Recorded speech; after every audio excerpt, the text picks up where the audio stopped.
simplement de la biscotte dans un appartement vide, c'est un côté rassurant.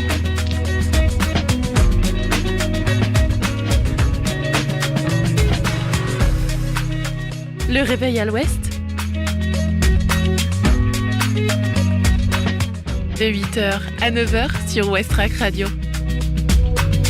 Je voudrais une omelette jambon fromage et une omelette frite normale. Je suis navrée, nous ne servons plus le petit déjeuner, nous sommes passés à la formule déjeuner. Je voudrais un petit déjeuner.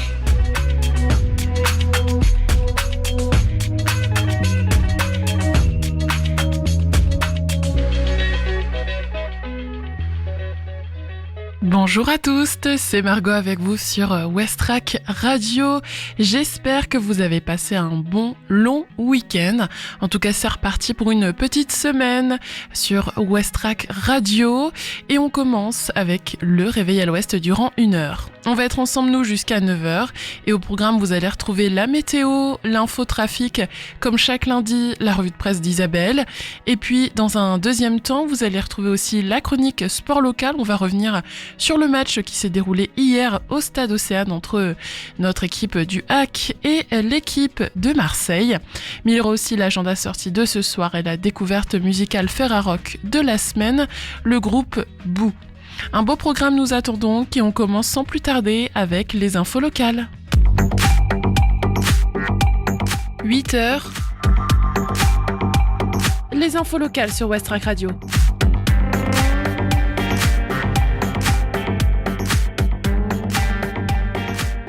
Le Havre et sa région, une opération d'achat groupé de pelés pour alléger la facture d'énergie. Face à la hausse durable des prix de l'énergie, une opération d'achat groupé de pelés est lancée au Havre et sa région. Ouverte à tous, elle permet aux ménages de bénéficier de granulés certifiés à tarifs négociés. Face à la persistance des coûts de l'énergie, l'Union fait la force pour les ménages du Havre et sa région. Dans cette optique, l'association Que Choisir Ensemble, anciennement UFC Que Choisir, Le Havre Pointe de Caux, informe de l'opération Choisir son pelé, un achat groupé de granulés de bois ouvert à tous, membres ou non de l'association. L'initiative vise à rassembler un grand nombre de personnes pour négocier des tarifs préférentiels auprès de distributeurs sélectionnés pour leur fiabilité et la qualité de leurs services. Les consommateurs intéressés ont jusqu'au 24 mai 2026 pour s'inscrire gratuitement et sans engagement. Une offre personnalisée leur sera ensuite envoyée par mail le 25 mai avec la possibilité de valider une commande d'1 à 8 palettes jusqu'au 14 juin. La livraison interviendra sous 6 semaines avec un paiement à réception, incluant une participation forfaitaire de 5 € pour les frais d'organisation.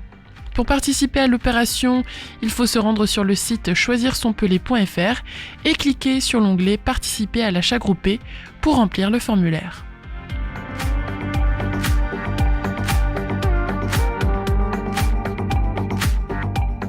L'appartement Perret du Havre en lice pour devenir le monument préféré des Français. Les Havrais vont devoir retourner aux urnes. L'édition 2026 du monument préféré des Français revient très bientôt.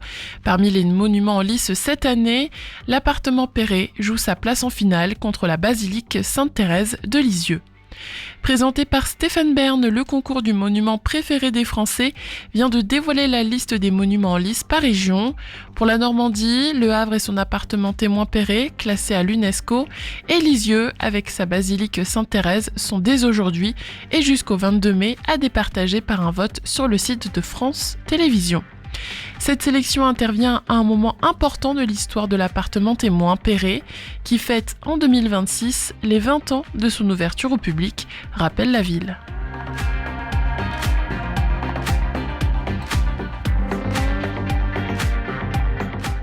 Au Havre, pour sa réouverture, la Maison de l'Armateur exhume les fantômes du commerce triangulaire. La Maison de l'Armateur, monument historique emblématique du Havre, a rouvert ses portes après des travaux de mise en conformité. Pour l'occasion, une exposition d'art temporaire inédite invite à une réflexion sur les liens entre le passé maritime de la ville et l'histoire de l'esclavage. Elle se tiendra jusqu'au 20 septembre 2026. Cet hôtel particulier se distingue par son architecture verticale unique, organisée autour d'un puits de lumière central et d'une cour intérieure couverte, servant autrefois de résidence familiale et de centre d'affaires. Depuis 20 ans, c'est un musée d'art et d'histoire où sont mises en scène les facettes du négoce maritime, y compris les plus sombres comme l'implication des négociants havrais dans le commerce triangulaire. Le musée propose désormais un nouveau parcours au fil des 5 niveaux du bâtiment où tout n'est que stuc, boiseries rares et peintures signées. Plus immersif, il permet aux visiteurs d'explorer le quotidien de l'élite marchande à travers une collection de mobilier et d'objets d'époque restaurés. Cette réouverture qui coïncide avec le 25e anniversaire de la loi du 21 mai 2001, dite loi Taubira, reconnaissant la traite et l'esclavage comme crime contre l'humanité, s'accompagne d'une exposition temporaire inédite sur l'héritage de l'esclavage. Intitulée « Réminiscence, fantôme de l'esclavage », elle aborde frontalement l'histoire de la traite négrière et du commerce colonial. Elle est le fruit d'une collaboration entre 2 artistes, Emmanuelle Gall, autrice et plasticienne, et Harry Hameau, performeuse et scénographe. C'est ouvert tous les jours sauf le mardi, entrée 7 €, 5 € ou bien gratuit le premier samedi du mois.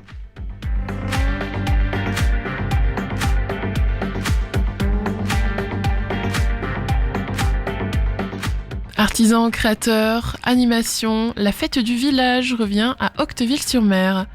Le 7 juin prochain, la fête du village revient à Octeville-sur-Mer avec animation et marché de créateurs au stade Michel-Adam.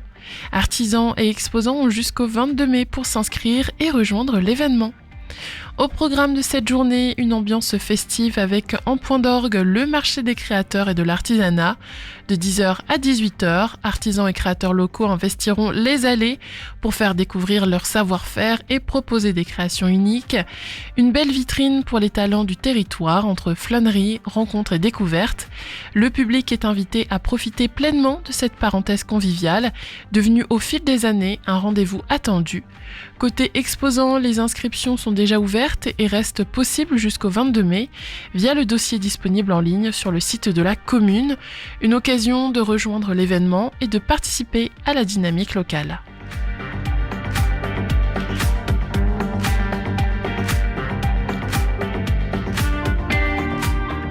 Le bruit de la mer, de pas sur les galets, à Fécamp, un concert immersif et électro-acoustique. Compositeur de musique électro-acoustique, Hubert Michel investit le petit parc de Fécamp demain, une expérience immersive et contemplative où les sons collectés et concoctés invitent le public à lâcher prise. Sa musique s'adresse à tous les âges, c'est une musique où il faut être curieux, avoir des oreilles et avoir envie de passer un moment de lâcher prise. Des tapis, des transats, des chaises seront à la disposition des spectateurs dans cet écrin de verdure du centre-ville. Lorsqu'il compose, Hubert Michel n'utilise pas les notes, il utilise directement les sons avec lesquels il compose la matière sonore. Des sons qu'il enregistre en studio ou en se baladant avec un micro. Lors du concert au Petit Parc, Hubert Michel va présenter une première pièce appelée Mémoire de Galets. Une telle représentation ressemble à du cinéma pour les oreilles. Ce rendez-vous à Fécamp entre dans la programmation du théâtre Le Passage hors les murs. Rendez-vous à 20h30, tarif entre 6 et 11 €, réservation au 02 35 29 22 81 ou à info@théâtrelepassage.fr. 8h09 désormais sur Westrack Radio. On va faire la météo.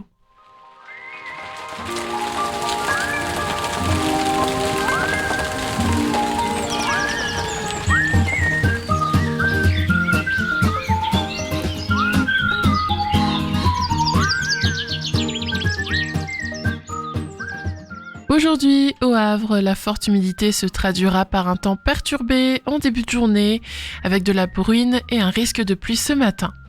Cet après-midi, ça sera plus sec normalement. Pour ce qui est des températures, il fera entre 10 et 13 degrés. L'indice de la qualité de l'air vous est offert par Atmo Normandie et aujourd'hui, il est moyen. Concernant la mer, ce matin, la marée haute a eu lieu vers 6h30. La marée basse se produira à 13h12 et puis la journée se terminera par une marée haute un peu après 19h15.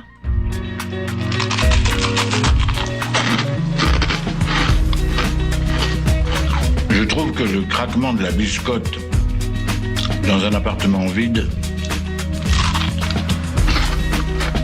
c'est un côté rassurant. Après les infos et la météo, je vous propose d'écouter 2 titres ce matin.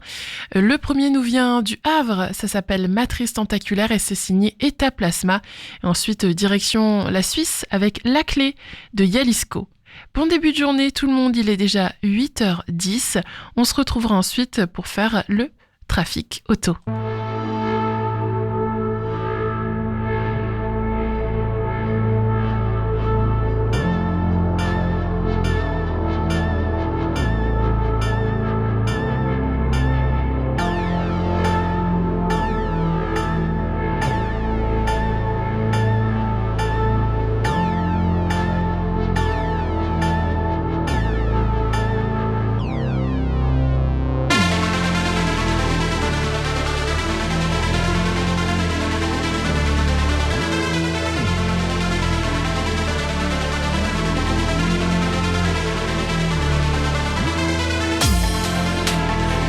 Choc à chaque urgence, l'urgence d'un cauchemar réveillé, chacun caché dans le soviétique, l'idée qu'on va se faire souffler.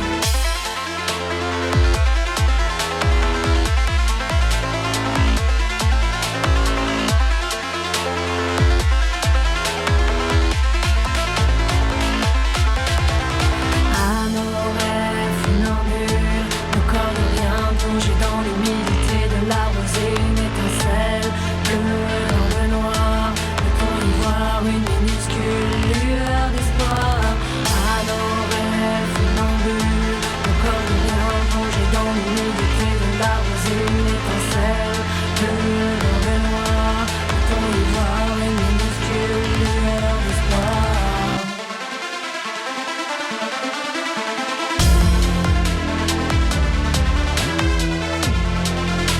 On s'entrechoque à chaque urgence, l'urgence d'un cauchemar réveillé.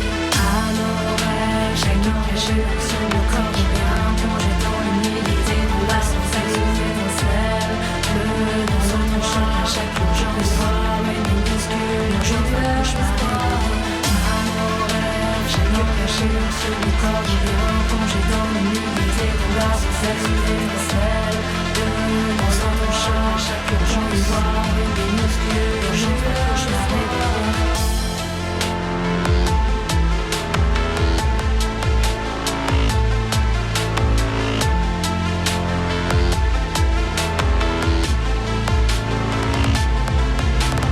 À nos rêves funambules, nos corps de rien plongés dans l'humidité de la rosée, une étincelle bleue dans le noir, quand on y voit une minuscule lueur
Il est 8h18 sur Westrack, on vient d'entendre Yalisco et la chanson La Clé. Allez, maintenant on va faire l'infotrafic.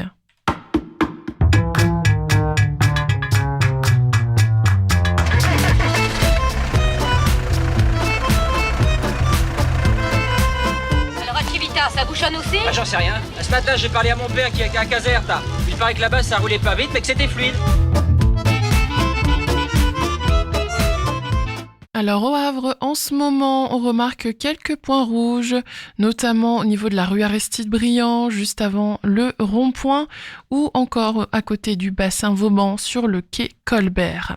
Il y a aussi en ce moment des embouteillages au niveau de la rue d'Ingouville, en ville basse, et puis en ville haute au niveau de l'avenue du Bois au Coq. À Sainte-Adresse, ça roule bien. À Octeville, idem. Fontaine-la-Mallet, pareil. Harfleur, rien à signaler non plus. Quelques ralentissements toujours au niveau quand même du rond-point de la Brec, mais il n'y a pas de bouchon. À Montivilliers, eh bien, par contre, là, c'est autre chose. En ce moment, il y a un embouteillage important sur l'avenue de la Belle Étoile. Sur la 131 qui va en direction de Sandouville, Saint-Vigor-d'Imonville, ça roule bien. Sur le pont de Tancarville, à cause de petits travaux, la circulation est fortement ralentie ce matin. Et puis sur la 29, en partant d'Épretot, en passant par Oudal, Sandouville, ça roule bien. Et puis sur le pont de Normandie également. Donc voilà, pour résumer un peu la situation, en ce moment il y a quelques embouteillages dans l'entrée de ville du Havre ainsi que sur l'avenue du Bois au Coq en ville haute au Havre. Il y a un embouteillage aussi sur Montivilliers dans le centre-ville et puis sur le pont de Tancarville.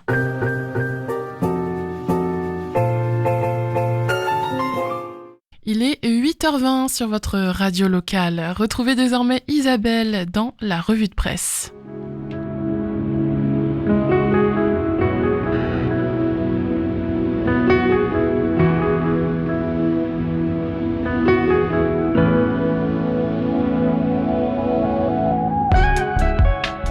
Bonjour Margot, bonjour à toutes, bonjour à tous. On n'en finit pas de réfléchir au rapport entre les hommes et les femmes. Et dans Le Monde du 5 mai, c'est un entretien avec Geneviève Fraisse, qui est philosophe, qui nous incite à le faire. Elle est philosophe, directrice de recherche émérite au CNRS et spécialiste de l'histoire de la pensée féministe.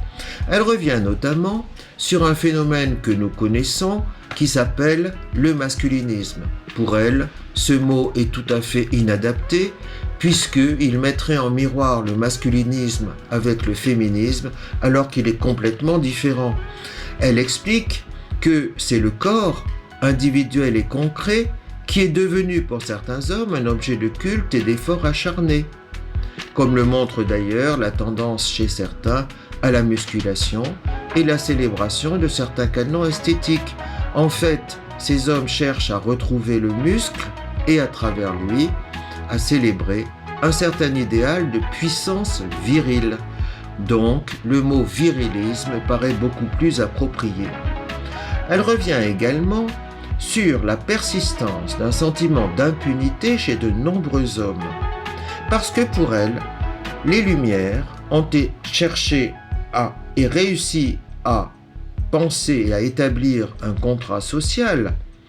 Il a permis d'instituer la liberté et l'égalité civile, mais il n'a pas étendu cette réflexion au rapport entre les sexes, ce que l'on pourrait appeler par exemple le contrat sexuel. Le contrat social, élaboré depuis le XVIIe siècle, n'a pas pris en charge ce qui se passe entre les femmes et les hommes, notamment par exemple la notion de chef de famille ou le droit de cuissage. Et on s'aperçoit que certains hommes sont persuadés d'être dans leur bon droit quand ils malmènent, quand ils maltraitent les femmes ou quand ils se pensent supérieurs, parce que ces questions de contrat sexuel sont tout simplement hors champ. En fait, ils sont persuadés que le corps des femmes leur appartient, qu'ils le possèdent, notamment lorsqu'elles ne les quittent pas pour quelqu'un d'autre. L'idée qu'une femme puisse revendiquer la pleine possession de son corps sans passer d'un propriétaire à un autre reste incompréhensible pour beaucoup. Alors parlons justement, par exemple, de victimes. Et ça, c'est un article, une tribune, publiée dans le même Monde du 5 mai par une professeure de psychiatrie à Nancy, Caroline Ingré, et une avocate pénaliste au barreau de Paris, Négar Aéry. Elles expliquent pourquoi nous nous posons des questions, je crois que tout le monde le fait, à propos de victimes de maltraitance, de violences sexuelles, conjugales ou autres. Les questions que nous nous posons, pourquoi n'ont-elles pas la réponse? Et elle la donne, cette réponse. Pourquoi n'a-t-elle pas crié ou tenté de fuir? Pourquoi ne se souvient-elle pas clairement? Pourquoi n'a-t-elle pas immédiatement parlé ou porté plainte? Pourquoi est-elle à ce point dénuée d'émotions en racontant? Pourquoi son comportement semble-t-il contradictoire? Et ces questions reviennent fréquemment. En fait, la société a une idée de ce que pourrait être une bonne victime. Elle devrait se débattre, être bouleversée lorsqu'elle raconte. Son récit devrait être linéaire, cohérent, stable dans le temps. En fait, ces jugements traduisent une méconnaissance profonde des mécanismes que l'organisme humain met en place pour se défendre d'une menace extrême. Il faut savoir que face au danger, le cerveau déclenche des réponses de survie automatiques. Par exemple, certaines personnes sont incapables de bouger ou de parler. C'est la sidération. D'autres personnes décrivent un sentiment d'étrangeté, comme si elles étaient absentes de leur propre corps, anesthésiées ou spectatrices de la scène. Et ces réactions de survie portent un nom, la dissociation. Ces réactions sont adaptatives sur le moment, mais elles peuvent ensuite se prolonger et évoluer vers de véritables troubles dissociatifs. Et ce trouble durable est encore largement méconnu. Les victimes ont des souvenirs fragmentés. Chez certaines, on aboutit à une forme de division intérieure. Différentes parties de soi coexistent. Cela peut se traduire par des comportements déroutants. Et la dissociation peut aussi s'exprimer, bien sûr, dans le corps, sous forme de crise, d'allure épileptique, de douleur, de paralysie ou de troubles sensoriels.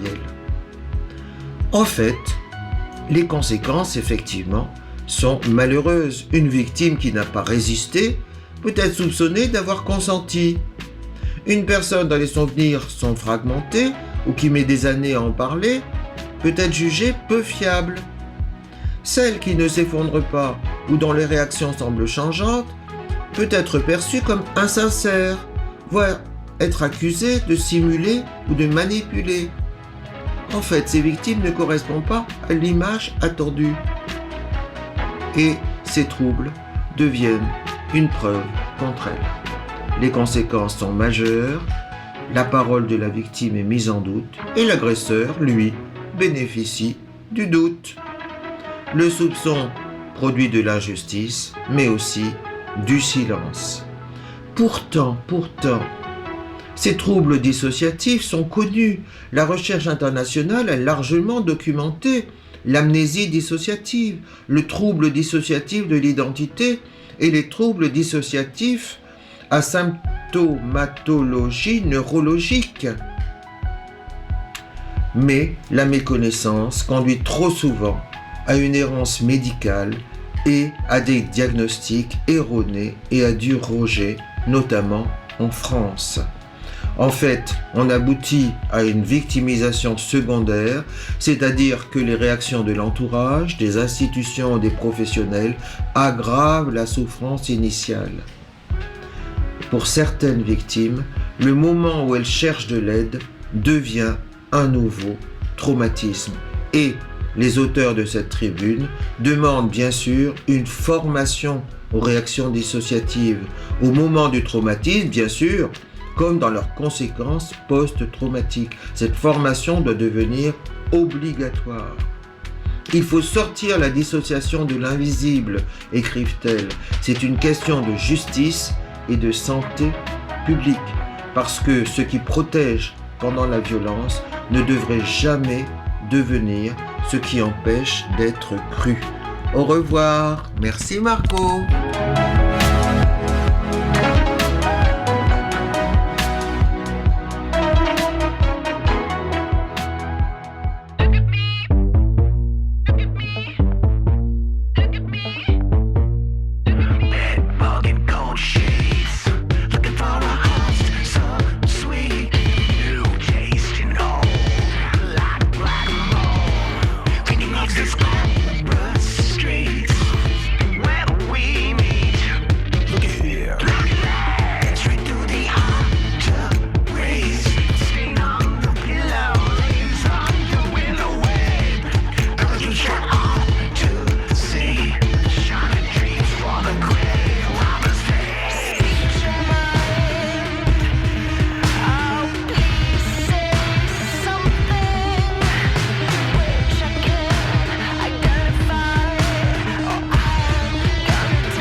Rarely tell a lie.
C'était Teddy's Hit avec la chanson Grass. Il est 8h36 sur Westrack Radio. Dans la prochaine demi-heure, retrouvez un nouveau point actu local, la météo, la découverte musicale Ferrarock. Mais tout de suite, c'est la chronique Sport Local. Retrouvez chaque jour votre chronique dans le Réveil à l'Ouest avec du sport, de l'écologie